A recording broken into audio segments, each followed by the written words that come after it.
vous n'êtes pas satisfait des résultats de votre évaluation de fin d'année. Vous êtes partagé entre la fureur, la colère, la déception, la frustration. Peut-être que le montant de votre bonus s'en fait ressentir. Comment réagir? Bonjour, ici Manuel van der Straten. Alors dans cette vidéo, on va voir ensemble que ce n'est pas parce que vous viviez ça comme un échec que vous êtes l'échec. On va vraiment dissocier les deux choses. Alors avant de poursuivre, si vous n'êtes pas encore abonné à ma chaîne YouTube, cliquez ici en bas à droite sur le bouton s'abonner, activez la petite clochette pour recevoir les notifications lorsqu'il y a de nouvelles vidéos.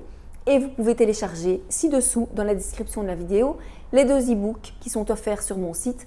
1 pour vous préserver du burn-out et 2 pour activer l'activation financière dans votre vie. Et donc revenons à ce qui nous préoccupe aujourd'hui, c'est-à-dire comment réagir lorsque justement vous n'êtes pas satisfait des résultats de votre évaluation.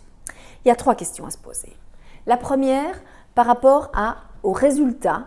Ok, il y a des choses positives et puis il y a des choses qui sont négatives pour vous. Par rapport aux choses négatives, la question à se poser c'est 1. Est-ce que j'ai rempli ma fonction? Donc est-ce que j'étais à la hauteur de ce qui m'a été demandé? 2. Est-ce que j'ai dépassé ma fonction? Est-ce que j'ai fait plus que ce qui m'a été demandé? Est-ce que j'ai mieux servi mon client?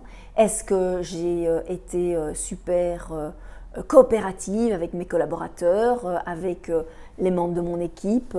Est-ce que j'ai vraiment été transparente? Est-ce que j'ai donné plus que ce qu'ils attendaient pour pouvoir les faire avancer et qu'ils puissent s'élever? Ou tout simplement, je n'ai pas été à la hauteur de ce qui m'a été demandé? Ces 3 questions-là, je vais vraiment vous inviter à vous les poser, à reprendre chaque objectif, pour lesquels vous n'avez pas été bien coté ou pour lesquels vous n'avez pas reçu le feedback auquel vous vous attendiez, et vraiment posez-vous ces questions-là. Maintenant, on va continuer parce qu'on va mettre des choses en place pour que vous puissiez réagir et non vous morfondre. Alors, je vais vous dire, il y en a qui, à un moment donné, ne vont même pas aller plus loin et ça, tant pis pour eux. Vous, si vous avez justement envie de réagir, de vous élever, d'avancer, on va faire ceci. C'est-à-dire que vous avez identifié si vous avez été justement, si vous avez rempli votre fonction, si vous avez dépassé votre fonction ou si vous n'avez pas été à la hauteur de votre fonction. Ok? Ça, vous savez. Vous allez demander un 2e rendez-vous pour donner un feedback. Et vous allez être transparent. Ok? Vous fixez ce rendez-vous et vous allez préparer votre évaluation. Le reste, le 2e rendez-vous. Qu'est-ce que vous allez faire?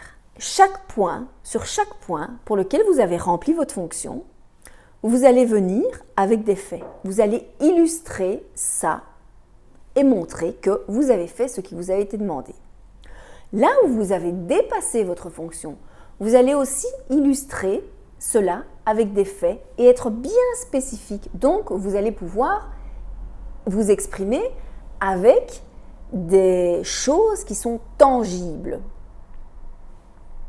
Et si vous n'avez pas été à la hauteur, eh bien vous reconnaissez que vous n'avez pas été à la hauteur et vous voyez quelles sont les solutions que vous pouvez proposer pour que justement la situation, la conversation soit constructive aussi et que vous puissiez soit être mis dans une autre fonction dans laquelle vous allez pouvoir vous épanouir ou demander justement de la formation, du coaching, du support à votre manager. D'accord ?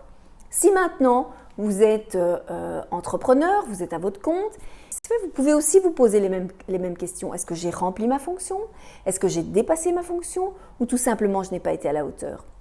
Et donc si vous n'avez pas été à la hauteur non plus, peut-être qu'il vous manque certaines compétences. Peut-être que ces compétences-là, vous pouvez les déléguer à quelqu'un d'autre. Ou peut-être que vous pouvez justement vous former dessus. Mais n'allez pas vous former sur un truc pour lequel vous êtes super nul, par exemple. Si vous voulez faire de la communication digitale alors que franchement, vous, ce n'est pas votre truc, déléguez ça à un expert. Voilà. Voyez quelles sont les limites que vous avez, comment vous pouvez vous dépasser pour vous élever, pour vous développer. Et pour le reste, soyez heureux. Alors moi, je vous envoie évidemment beaucoup d'ondes positives pour pouvoir rebondir là-dessus. Parce que, de nouveau, comme je vous le disais au début de cette vidéo, ce n'est pas parce que vous vivez ça comme un échec que vous êtes l'échec. Ce n'est pas la même chose. Gardez ça à l'extérieur de vous et continuez à nourrir votre belle estime de vous-même.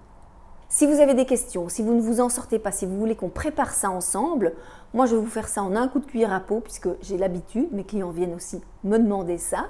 Et donc je serai ravie de pouvoir vous aider et je vous dis à très bientôt dans une autre vidéo. Bye bye.